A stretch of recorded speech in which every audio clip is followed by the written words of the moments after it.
28 पर्यटकांवरती पाकिस्तान पुरस्कृत दहशतवादी संघटनेनं भ्याड हल्ला केलेला आहे आणि भारताच्या सगळ्या नागरिकांना एक प्रकारचं त्यांनी घाबरवण्याचा प्रयत्न केलेला आहे।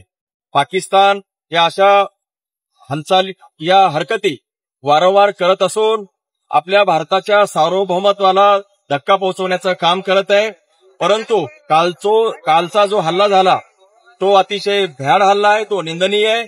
या हल्ल्याचा शिवसेना उद्धव बाळासाहेब ठाकरे या पक्षाच्याकडून बुलढाणा जिल्हा शिवसेनेच्या वतीनं आज आम्ही जाहीर निषेध केलेला आहे आणि जे काही पर्यटक मृत्युमुखी पडलेले आणि जे जखमी झालेले आहेत त्यांच्या प्रती आम्ही संवेदना व्यक्त केलेल्या आहेत। आम्ही जे देशाच्या एकता आणि अखंडतेसाठी शिवसेना पक्ष एक संघ आहे, राष्ट्राच्या बरोबर आहे आणि जो हल्ला झालेला आहे त्या हल्ल्याचा बदला घेण्यासाठी ताबडतोब केंद्र शासनाने जशास तसं उत्तर दिलं पाहिजे आणि त्यांच्या घरात घुसून या हल्लेखोरांना मारलं पाहिजे ही आमची भूमिका आहे आणि कालच्या हल्ल्याच्या काळ्या फिती लावून आम्ही आज निषेध करत आहोत।